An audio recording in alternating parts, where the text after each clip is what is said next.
Dolly Dimples sat on a rug by the hall fire, thinking. I doubt whether you have ever seen a great old-fashioned hallway like the one where Dolly was sitting. For such hallways are not built nowadays. This one was part of a great, rambling house, which was more than 100 years old. Dolly Dimple was born there, and Dolly Dimple's mother and grandmother had lived in it a long time. They had left their home across the water and come to this one when Dolly's mother was a tiny child. Dolly was certain there had never been another such house, and this hall was her special delight. It was square, and had a shining oak floor, half covered with furry rugs. The walls were made of the same dark wood, and at the end was the cherry open fireplace where mossy logs roared and crackled all winter long, lighting up the dark corners and telling wonderful stories of the summertime and their lives in the forest. Nearby was a broad staircase, on the first landing of which stood a clock. And it was about this clock that Dolly Dimple was thinking so deeply that wonderful night. It was a very tall clock, taller than Dolly's papa, and it had a long glass door through which she could see the weights and the pendulum which never moved now. Above this was the round, good-natured face which Dolly was morally certain looked very different at different times. When she was good, it smiled sweetly upon her, but when she was cross, and I am sorry to say, Dolly was cross sometimes, it looked at her so sorrowfully. It could sympathize, too.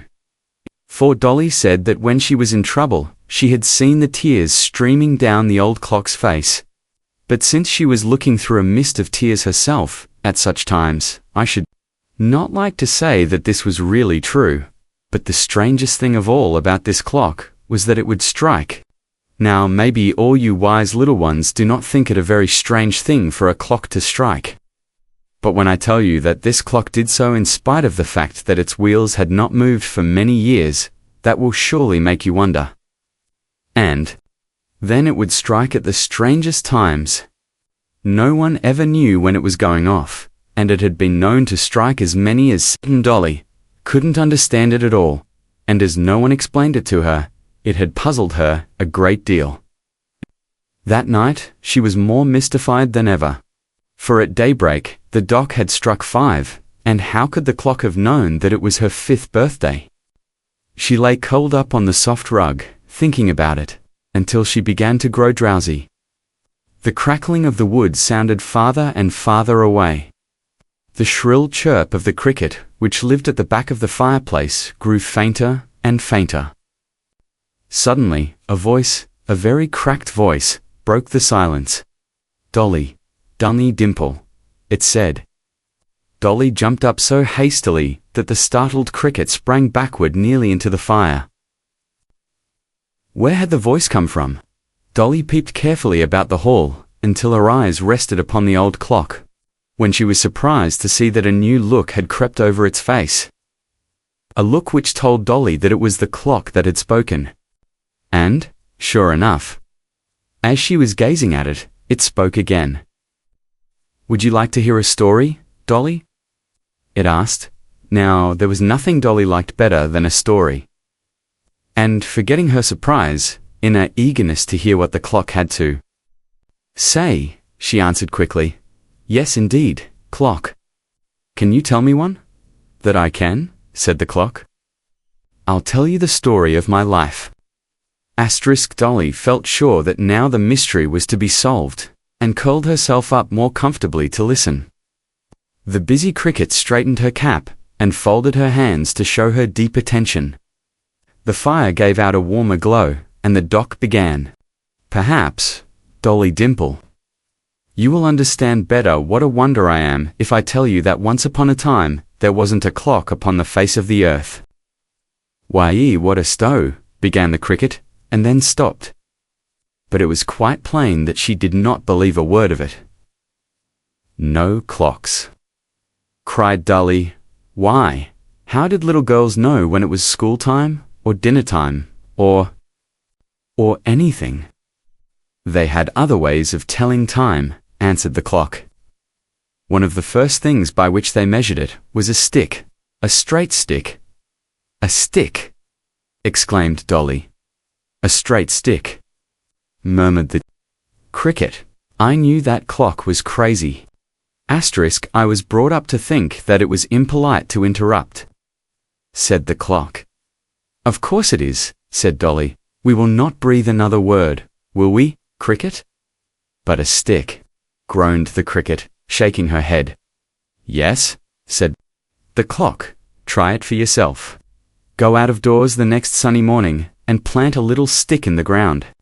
If it is early, the shadow will be a great deal longer than the stick itself, and will look as if hiding from the sun.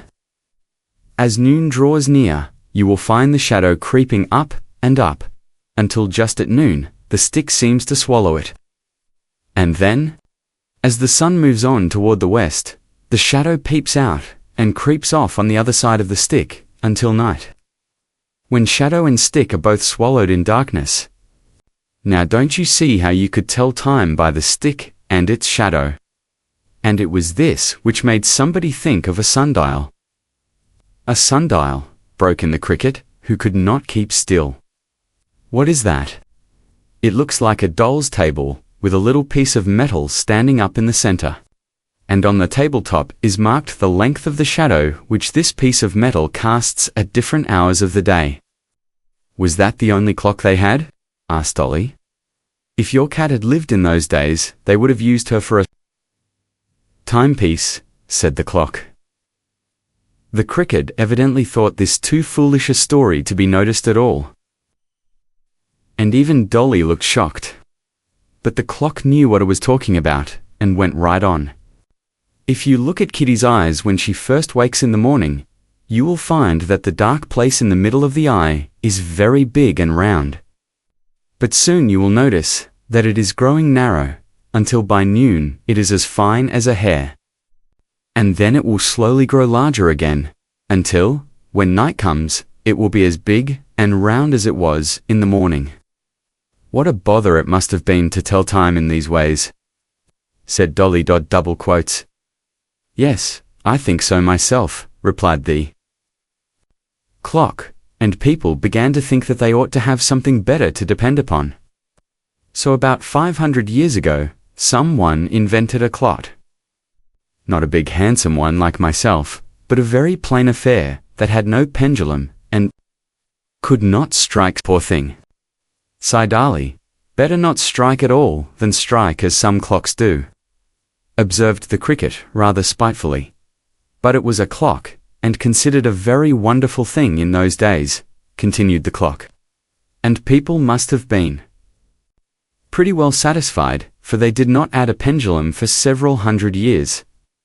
Are you very old? Asked Dolly. Yes, I am very, very old. It must be over 100 years since my hands began to move. Ah, that was a proud day for my maker. Every tiny, shining wheel was as perfect could be, and my case was a beautiful sight. On the day that I was finished, the little clockmaker was the happiest man alive. He examined me in every part with the greatest care, and my perfection delighted him. Then he took a big key, and wound me up, touched my pendulum, and with a tick-tack, I started out on my luck. The little clockmaker did not long have me to admire, however, for very soon, an old lady bore me, and I was carried away across the blue rolling water and placed in this hall. I am worn out and useless now, but then I was of the greatest importance. Nothing was done without consulting me. Ever and ever so many bright-eyed children have raced up and down the stairs and curled up by the fire just as you are doing. I have loved them all, and tried to show them that it was only by keeping our hands busy, working for others, and by doing right, that we could be happy, and make our friends love us. They may have thought that all I said was tick-tack, tick-tack, but really I have always said, as plainly could be, do right, do right. Dear old clock, murmured Dolly. And even the cricket turned her head and wiped away a tear. Before I stop, said the clock, I must speak of one thing that others besides yourselves have noticed. And the clock glanced at the cricket, who looked as if she wanted to sink through the floor. You must know that a great while ago my hands refused to move another minute. It was a sorry day for me, and sometimes my feelings overcome me, even now when I think of the past. At such times, it is a great relief for me to strike. You dear old clock, cried Dolly, you shall strike as often as you please, and if the cricket ever dares, Dolly. Dolly Dimple? Harry was calling. Dolly sat up and rubbed her eyes. What is the matter? She asked. That's what I'd like to know. Why, the very idea of a little girl with a birthday sleeping as if it were any other day. Sleeping. I haven't slept a wink. Why, the clock has been talking, and the cricket, and, very likely, as if I'd believe that when I've knocked over the poker and the shovel and the tongs, and you never so much as winked. Dolly looked up at the old clock, but never a word did it say. The broad, good-natured face beamed down upon her, the same as ever, but she fancied it wore a wise expression that said as plainly as so many words, "Keep quiet. Boys are not half so wise as they think they are. Don't mind him, but remember all I have told you, and try to learn something every day from everybody. Be glad that you have clocks to tell you the time, and to remind you to keep your hands busy and to do right, do right." Dolly, Dolly, why do you keep staring at that? Old clock, I declare you are half asleep yet. Dolly rubbed her eyes and stared at her laughing brother, and then again, at the now silent clock.